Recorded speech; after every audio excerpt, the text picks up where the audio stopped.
Hi guys, Mehdi here from Mehdi's Bushcraft and Self-Reliance. This is episode 6 from my series around the 10 C's of survivability, and this time I'm going to talk about the compass. And I brought 2 compasses with me, and I hope you can see.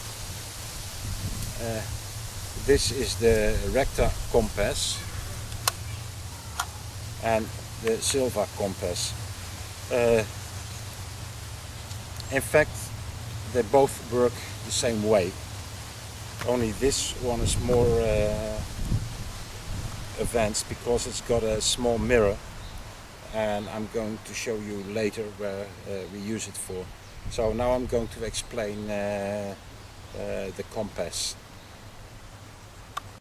Here you see the Recta compass, and it's one of the most common used compasses, and it's similar to the one I've sent to some of you guys. So I will use this compass for explanation. First, this is the base plate, and that's where the compass is mounted on. Then you have the compass housing. That's here, within the rotating bezel. There's the magnetic needle. The compass needle, which you see here and which is turning now because of my pen, that's the compass needle. And the red side is normally pointing to the north, the magnetic north of the Earth. Inside the compass you see these lines. Those are orientation lines, and they're used to align the compass with the lines on your map. There's also an orientation arrow, which is here between those bigger lines, and that's fixed within the compass housing, and you use that to take bearing and to align the compass needle with this arrow.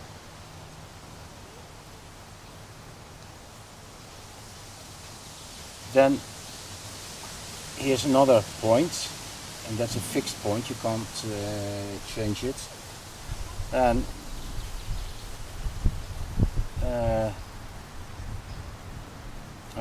how to explain? Well, that's what you use to take your compass bearing.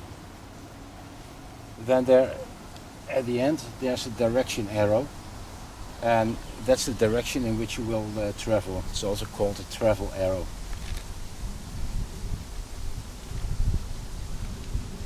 There,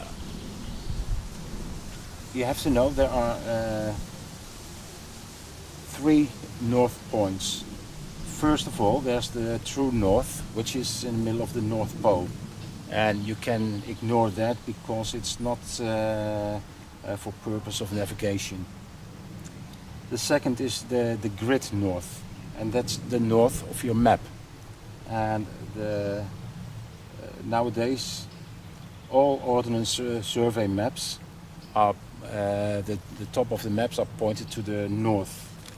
That's the north of the map. Then you have the magnetic north, and the magnetic north changes every year, and the compass needle is always pointing to the magnetic north. So you can imagine, if here is the magnetic north, I think you can see this, and the north on the map is indicated here. There is a difference, this angle, from the point where you are standing. On the good survey maps, this difference they call the magnetic variation, or the declination.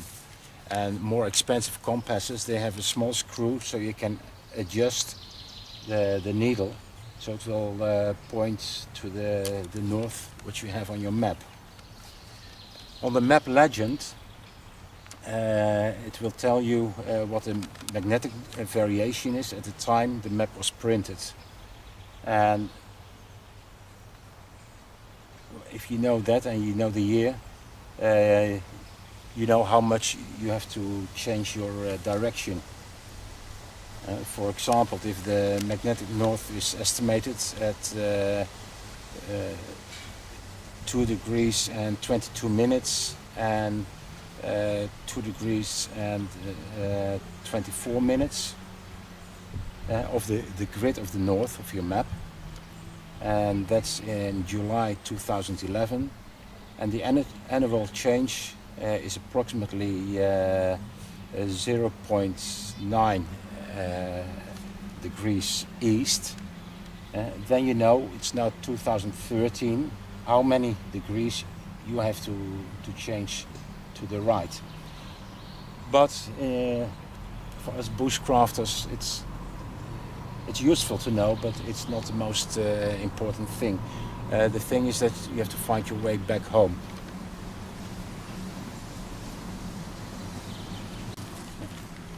Okay, so guys, how to use the compass. I hope you can see it, because I can barely see myself on the camera. That's because of the sun, and you see my shadow on the ground.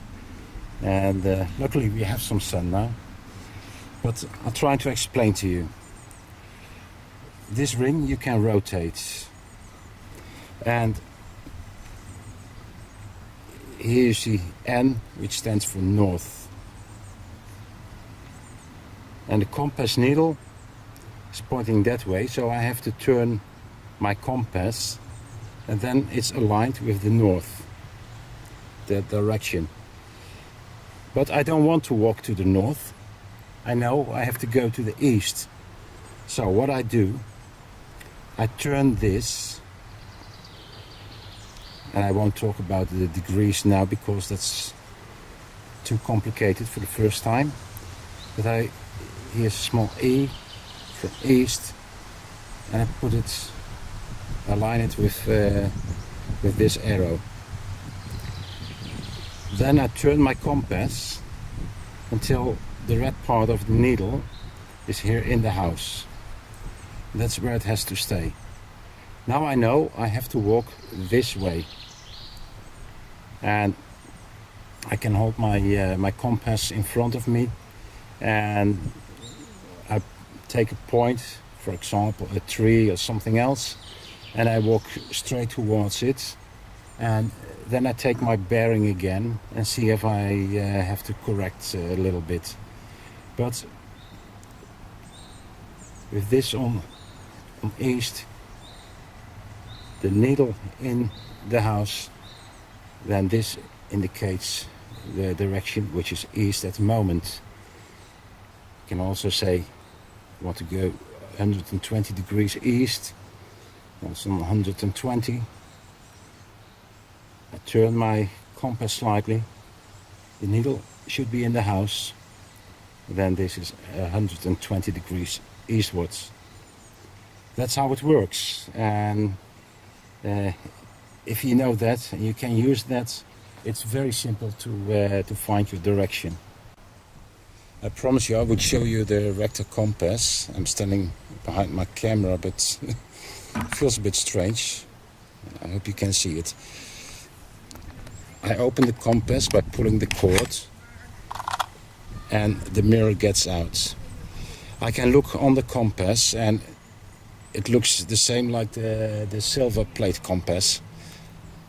And also have to get in here.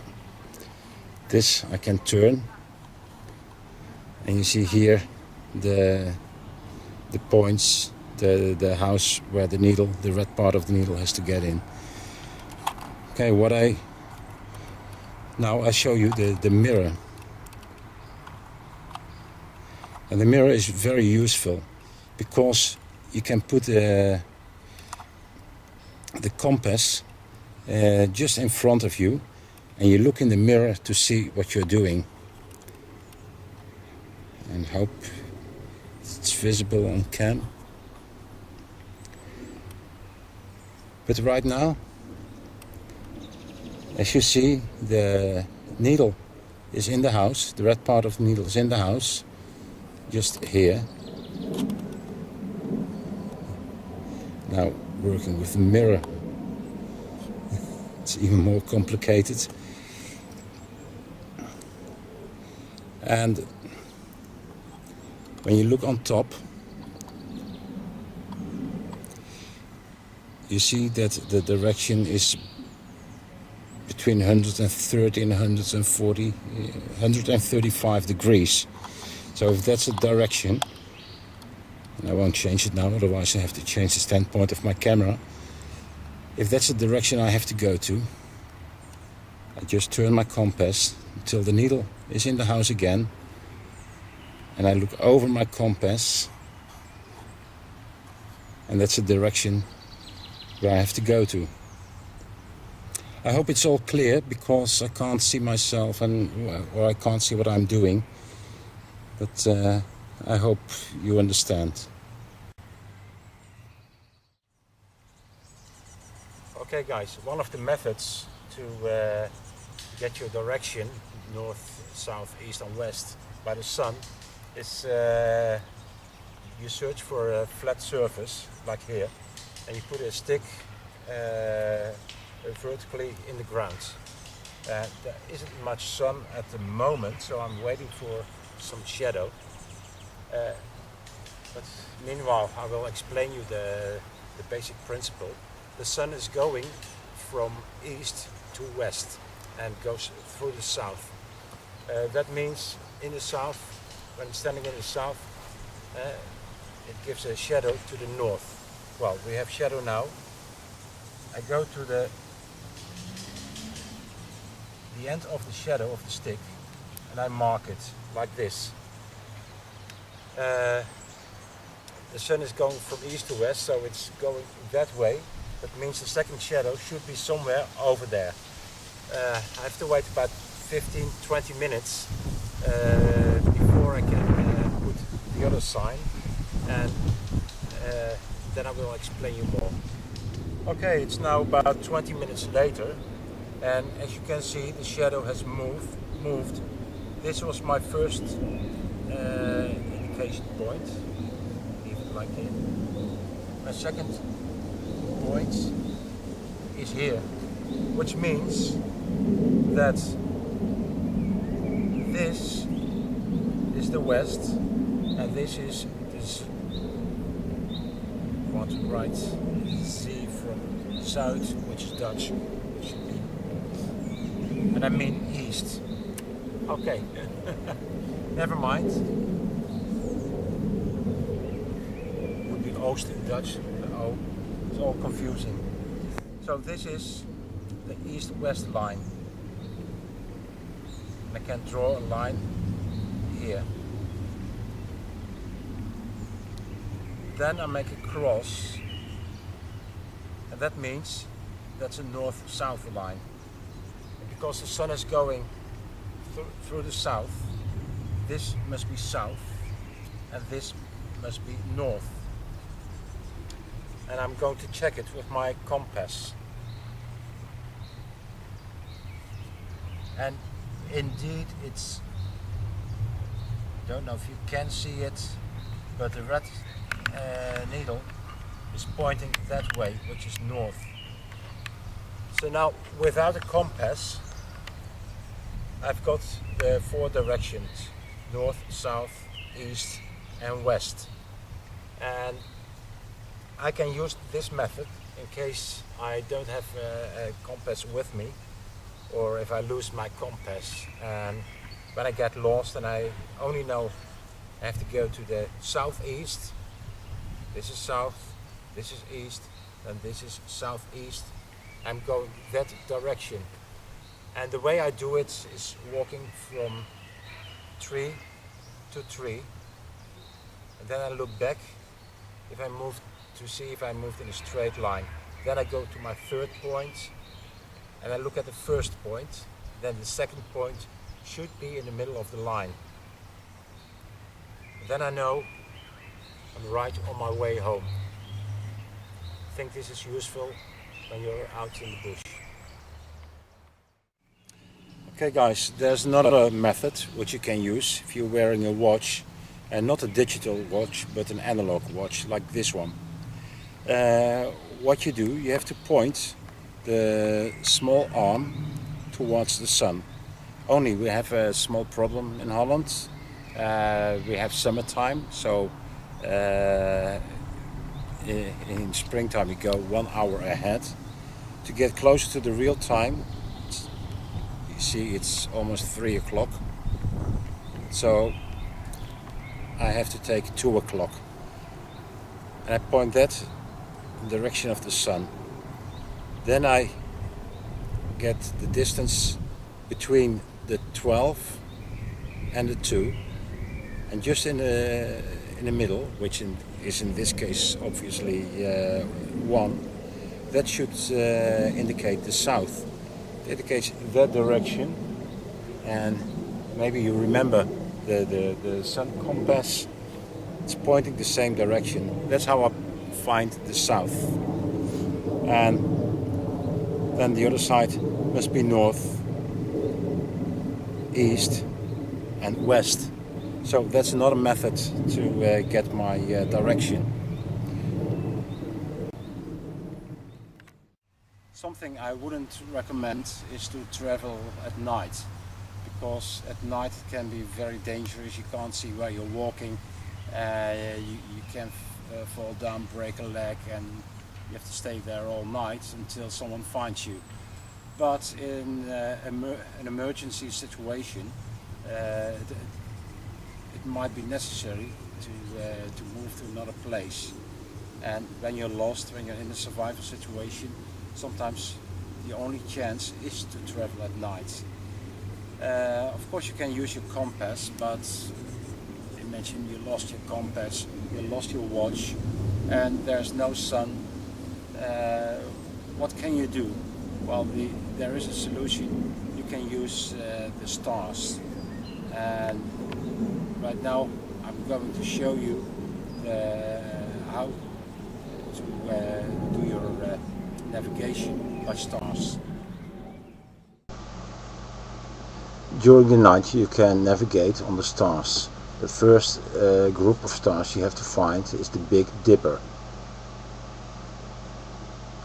And yes, the Big Dipper looks like a small saucepan, so if you keep that in mind you will find it. If you found the Big Dipper, you can go to the North Star or the Polaris, and if you look with your compass, it's exactly in the north. The Big Dipper turns around the polar star. Here you see it's 5 times this distance on the end of the saucepan you have to take to get to the northern star. When it rotates, it can have a different place in the sky. You can see in these examples. So it could be upside down or a normal way, but once you have found your saucepan, the Big Dipper, you can find the northern star, and that's your northern direction.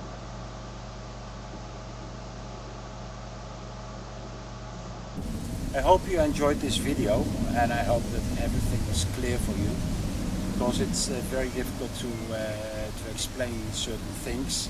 And luckily it's a sunny day, but at the same time the sun is also disturbing my possibility to see myself in the camera. So sometimes I don't know what I'm doing.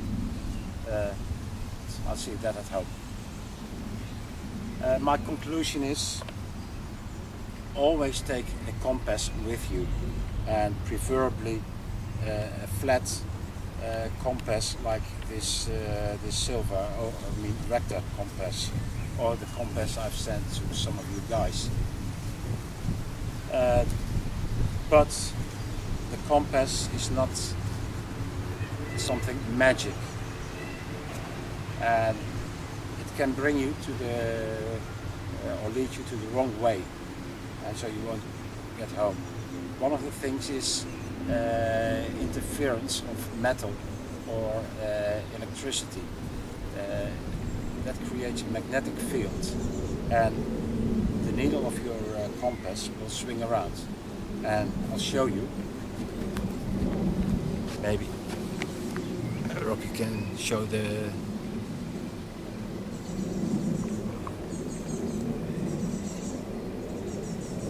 Yeah. Well, you can see the needle here. What you see now, the needle is turning. And all I'm holding in my hand is a small magnet. And you get the same effect when you're walking near to electric wiring and things like that, or some metal on your coat, a zipper. That's all possible. So if you use your compass, take distance from your clothes and look around if there's no electric wiring or nothing around. Otherwise, it will point the wrong direction. Well, Dave Canterbury, he advises to take a compass with you that has a mirror. The other compass, the rectal compass I showed you, has a mirror, but not a mirror as he meant. It's a mirror you can see if you open it, and you can use it for many different things, for signaling, or if you're injured in your face or somewhere behind you, you can use that mirror. Well, I always have a small mirror with me in my bag for signaling and to look at things. And for signaling, you can also use other things. So it's not necessary to have a compass with a mirror. It's handy, but not necessary. Alright guys, I hope you enjoyed my video. Thanks for watching, and I see you the next time. Bye.